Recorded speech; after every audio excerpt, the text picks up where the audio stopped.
And what is going on YouTube? Just another gaming channel, bringing you just another video from a game. From these nuts.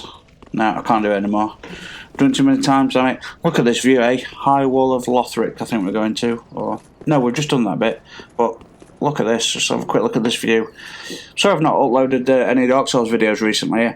For some reason I've been sleeping, which is amazing because I've not slept for almost 20 years and I've been in bed for the last 3 days, and I just can't seem to pull myself up. Also, Iron Banner is on Destiny, so I've been trying to hammer that, but because I've also been sleeping, I've not had much time to do that, and there's a time limit.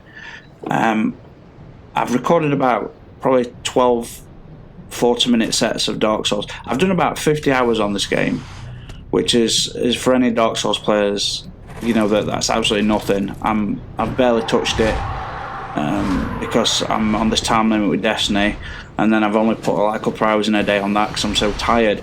Even when I drag myself out of bed, I can barely keep myself sat up for more than 40 minutes. But what a view, eh? Look at that. Look at that castle you just dropped from. I think what was interesting about this game design is that you start right at the top of the world and work your way down, whereas in other Dark Souls you kind of start at the bottom and work your way up.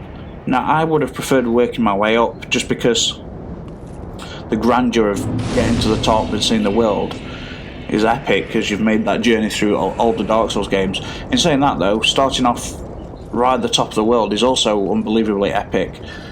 So I'm stuck here. Well, I'm not stuck here. I've got the Knight's Armour here. And I do make a big mistake here. I pretty much go down and kill this NPC. And I'd seen some earlier Dark Souls work. And I knew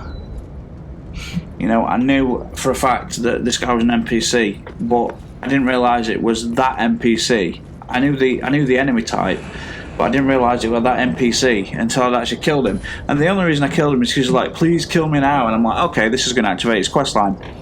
Turns out, big mistake. Do not kill this guy. Well, when I finally get down there, you work your way down the ladder, down the steps, you go left, and you're staring back at the castle. To be honest, when we get to this village here, this reminds me a hell of a lot of a couple of levels in Bloodborne, which is something really uncomfortable about Bloodborne, as I mentioned before. Like, something about that game makes me feel uncomfortable. Anyway, I think I'm just waiting for more people to summon here. Give him a little bow. Is he wearing the knights? No, he's wearing the Lothric, isn't he? Yeah. I eventually get the Lothric armour, and it's a really nice set of armour considering it's early level armour. Well, I say early level, it took some farming. So I've had to pump a fair few bits into my luck. I finally picked up a couple of rusted coins and a gold rusted coin, but I don't know where to use it. I don't know what armour set I want. I don't normally use axes in this game. I probably mentioned it before, but this is an axe I picked up. It's essentially, it might be upgraded to +2, or it's not upgraded yet. I don't know. I think I upgraded to +2 at some point. If I already haven't, it's coated in poison, and it's pretty much by far the most powerful weapon I've got at this early stage. But I'm just having a quick look around, see if there's anything to pick up. There you just saw all the where the NPCs are that I'm going to kill. Yay! Aren't these dogs nasty? Just in the sense that they're so quick, but they'll do like a little jump out of the way and then pause, and you think they're going to attack you, and then they sort of fake it, and then they attack you, and it just screws up your shot. The amount of times I've been killed by two dogs rapid killing and pausing, and so as usual, I mean, I appreciate the help by people that get summoned, but as usual, they're just running off, taking the lead. I just got to emphasise, people, that when you join somebody's game that hasn't played it, or even if they have, just show them a little bit of respect. Let them lead the way, let them explore. Because I'm trying to, do these dogs going to take me out? Yeah, look at that, so frustrated, like, oh. Yeah, pretty much nearly get taken out, and to be honest, I was irritated at that guy running off, and so I got irritated, and then I nearly died, and yeah. But there's a prime example of how irritating tiny little enemies can be. They're fast and snappy, but have a little bit of a fake in their attack. So yeah, these are the guys. I knew one of these were going to be NPC, and I kill him. He's like, does it say it on screen? Please grant my death, undo my shackles. Okay, so I do. Instead of doing what I normally do, and what I normally do is I'll proceed with the dialogue. And like an idiot, I've just wasted 5 free level ups. Unfortunately, not many people use the microphones, so I am. But whether this other guy is, I don't know. But he's not talking. But we're heading off to the village now, which I find highly frustrating. I don't know what it is. It's got like a... I know it's high up in the sky, but it's got like a fishing village sort of feel to it. And I don't know what it is about that. So here I'm using my healing spell. Now you can use your heal spells when you don't have the stats for the chime. I just think they're less effective. I'm pretty sure that's what the issue is. Obviously you can't cast some of the other miracles. I think it uses more focus points, and the heal spell is far less effective. Although in saying that, that is the most basic of healing spells right there. And I decided to, and I normally go for magic. It's just with the options that I had available early on, I started to build my faith for, I don't know what reason. I think maybe I thought a charm would be good early on, or I think there might have been a couple of weapons that needed faith. But normally it's magic first, because I usually always carry a staff, and I'll build like magic and faith alongside each other. But normally I'd go for attunement and magic first, then build up my faith slightly behind until I get into high levels. So when you're using dark magic on Dark Souls 2, you'd want them both initially the same. But what my build ends up being later on is still heavy into, well, strength and dexterity really, and keeping my physical defense up, and my health and my stamina. So I've not had much chance to put anything into magic yet, and it's a real shame because, well, first of all, I've not found the guy that sells sorcery yet, but I've seen some NPCs that, I've seen some players that have invaded, and boy have they got some impressive spells, so I can't wait to start using that stuff. One good thing about this guy is he's not rushing off as much. I think he's realised that it's my first playthrough, so I've got to pay respects to Ninja over here, who is kindly slowing down his gameplay, and he's letting me explore a little bit. I've got to say, I love those embers. I mean, it looks beautiful in the dark, and I ruin it by putting the torch on. But I've got to say, I've said it before, but the torch is something about like these dark areas and then being able to have a torch. And I particularly like it when it's just an area where there's no enemies, and you get to explore just using this soothing orange flame. I don't know if anyone else has this sort of feeling. I mentioned on one of my other videos, it's the same when it rains. Like, the only time in real life that I ever feel any sort of contentness is when it rains. I don't know why this is, but it's always been so. So when I hear it raining on the windows, or I don't have it anymore because I'm on a new Mac, and I think I lost it on one of my external drives. Maybe I'll search on my old iMac, but I have a 40-minute iTunes repeat. Well, I don't know how long the repeat is for, but the entire song's from 40 minutes. And it's a thunder and tropical rainstorm, and I just used to like go to sleep with that on at night time. Or to be honest, when I was studying at whichever uni, 'cause I've got several degrees, but if it was sunny out, I used to draw my curtains, turn my lights off. I used to play that in the background while I was working, so I felt like it was raining.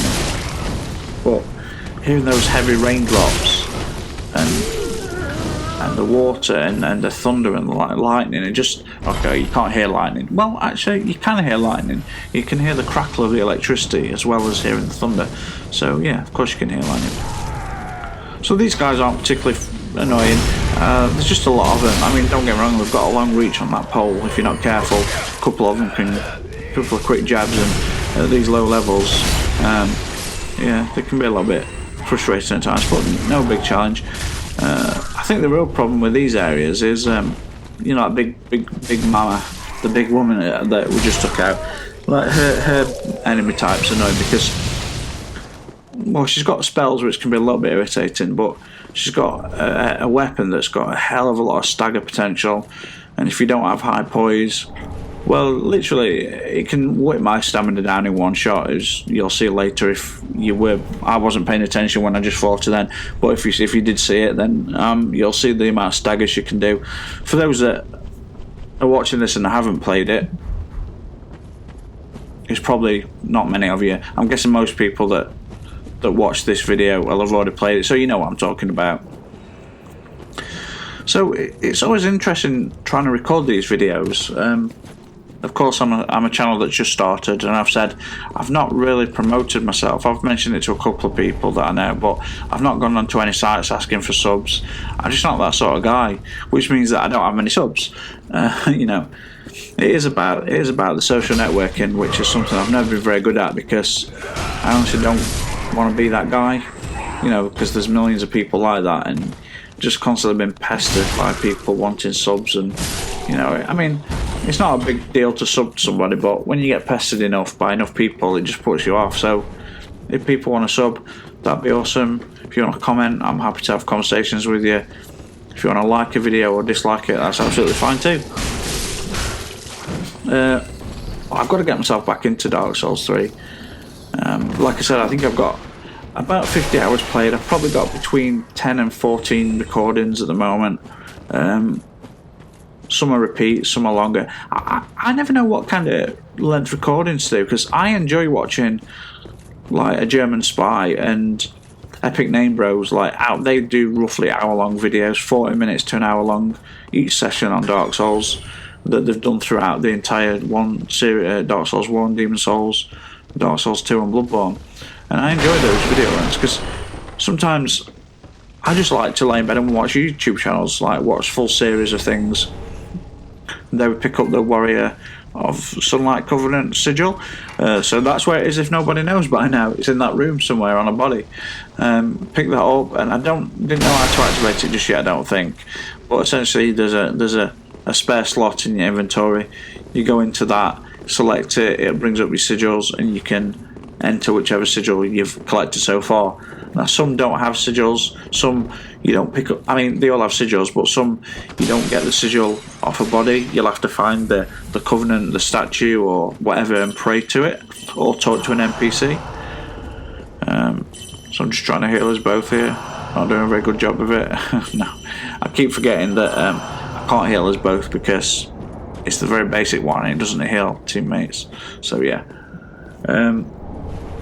On this level, there's a hidden Covenant on one of the areas. You know, the enemies with, if you've played this level, you might not already know it, but one of the areas where there's the guys that carry the big cages on the back, one of them's a non-aggressive until you attack him. Anyway, he's walking along essentially the side of the map, and there's a big drop to your right hand side. I'll point it out if I play this far on this level, I can't quite remember. But essentially, you walk up behind him, you can open his cage. You open his cage and you climb in it, and then, from what I understand, he throws you off. He throws you off the cliff, and then you land in this big swampy area. And essentially, there's a Covenant down there. So, Ninja died, I think, from the spells. I'm trying to deduct the range right now. I'm like, did they hit? I mean, I think I've got that spell. Is it the spell that you get from a boss? It's like a dark swarm of hive enemy things that hunt. They're really slow, and against PvP, it's not really that challenging. But if there's a couple of enemies, or you're getting rid of, a couple of people you're up against, or you can spam those, and they become quite irritating. They don't do massive amounts of damage, but they're just there, constantly tracking you. So you're trying to fight 3 or 4 enemies or an invader. If another invader's spamming those at you, I mean, it causes bleed damage, and that was blocked. So that's quite a significant bleed damage for a blocked attack. But I'm pretty sure that's the little hive of insects that attack you. I'm pretty sure that's the spell. Get myself a whip. I'll be enjoying that later, you know what I'm saying? Yep, no, not really. So those little guys, they're quite annoying as well, because they don't really do much. They just sit in corners and be really quiet and steady. And so until you realise that you've got a lock on in these dark areas, same as these cages, some of these attack, and it's not until you're right up on top of them do they actually attack you. And what I'm doing right now is I'm just hunting for other players. I think I'm heading back to the bonfire, see if I can actually find another guy to help me out. See what I mean? Like dark area. Just there's so many of these cages around that you just wouldn't expect them to attack, and then suddenly a couple of them do. So see that black stuff? Every time I hit it, that's actually the poison. It's quite a nice effect. I thought it was initially some type of dark magic effect or a spell, but it turns out it's poison. And the reason I started using the axe was because it had an effect, but mainly because I thought it was some sort of dark hex and it looked cool. And I found out it was poison. I was like, yeah, not as good, but it still looks cool. So yeah. So just going over this area. Now I think this is the area where the hidden covenant is, and I'm pretty sure it is. I don't actually do it because I found out about it after I'd done the area. I ended up watching a video on YouTube. But we'll see. We'll see if this is the area. We'll take out these little munchkin guys. I'm not sure what these fellas are called. Are they just workers? No, that's the other dudes in the hats. These guys are pretty annoying actually on the roofs, because you've got these guys below like attacking. They're pretty nimble things, and now we've got a couple of them. But then there's these guys constantly spitting, darts at you that do stagger you somewhat when they clip you, and you don't want to be fighting two of these nimble things while two are attacking you with blow darts while you're on the side of a cliff. It's just not the most ideal situation for a battle, I would say. But anyway, I think I go down here, check it out. Don't think there's anything down here. I was kind of hoping for a secret wall. Then I realised, nope, dead end. But it looks inviting, doesn't it? I think that might be breakable, that's why I did that. But that area looks inviting. So I just go for the heal there, just as I get hit again, so that was totally pointless. And that happens a lot. Have you noticed on Dark Souls? You heal at what you think is the most perfect time, and as soon as you heal, you get hit. It's like, damn it. I know for a fact, he's the guy. Okay, see that guy down there, right? I'm pretty sure it's him. If you go behind him, you can get in his cage. I go down and kill him. So if we swing back to him, we'll see what I'm talking about. But you can get in his cage, and I'm pretty sure he throws you off the cliff. I swear to God, this is the guy. So if you've not actually done this level yet, which maybe you probably, for those Dark Souls fans that do play the game, I know I've been abandoning it, but turns out I have been abandoning it because I've been playing Destiny. But those that normally I would be on like my third or fourth playthrough. I think one of my friends is on like playthrough 7 now. He's like, will you help me out? I'm like, dude, I'm like level something. So I've collected a couple of items, and I'm pretty sure I'm going to try and head to the guy. Okay, I'm just going to grab this item. Or do I go and get this guy first? Okay, I'm going to grab this item. I'm trying to figure out if there's a way back round on the route that I'm about to drop to. So when I figure out, yes, this is the case, down I go, grab the item. This guy, do not kill him. Like an idiot. He's an NPC. He's an NPC. I have no idea what his dialogue is. It's something to do with the granny of Nan, or the Nana of Noon, or something. So I'm pretty sure they're missing some sort of mother figure. Maybe a head of a covenant. I think that might be the head of the covenant where the guy throws down in the cage. They're talking about some sort of maternal figure, a grandmother type figurette. So I'm theorising that this guy that throws you down edge of the cliff might throw you to the covenant where they're talking about this figurette woman. Where am I heading now? I think I'm just exploring. Okay, here we go, look. So this guy down here.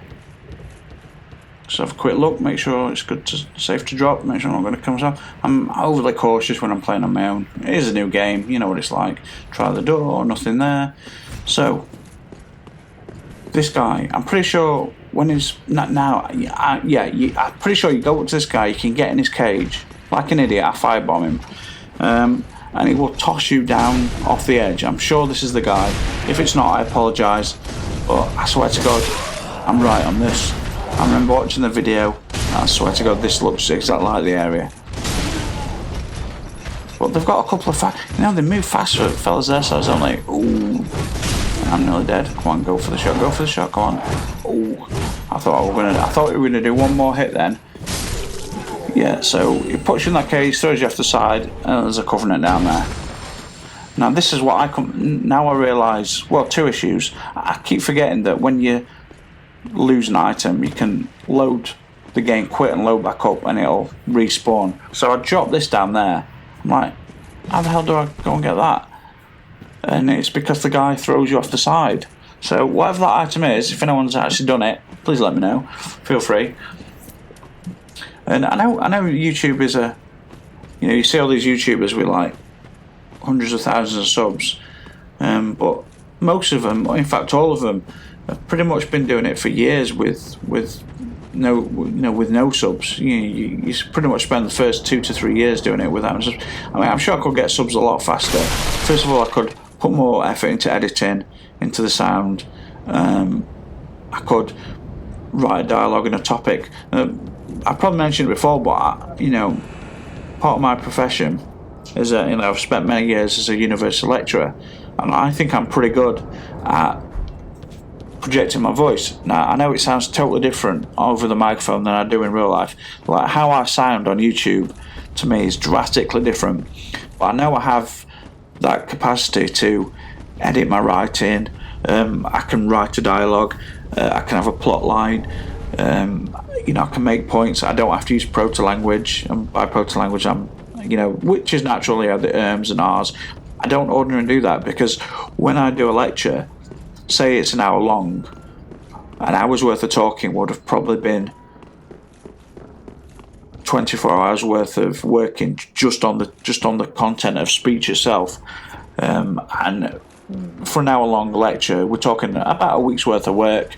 You can include the editing process, the design work you're going to show, the references. So anyway, I think I've got that capacity if I could just find the energy. But having insomnia and also a new iMac without any of the software that I normally use, it's a bit difficult at the moment. So it looks like I'm calling it a night there. I thought I was going to look for some more people, but luckily we're going to call it quits there, and it's just a little exploration of that level, I suppose, and we'll get there next time. So YouTube, thank you very much for watching, and I will see you next time. So cheers.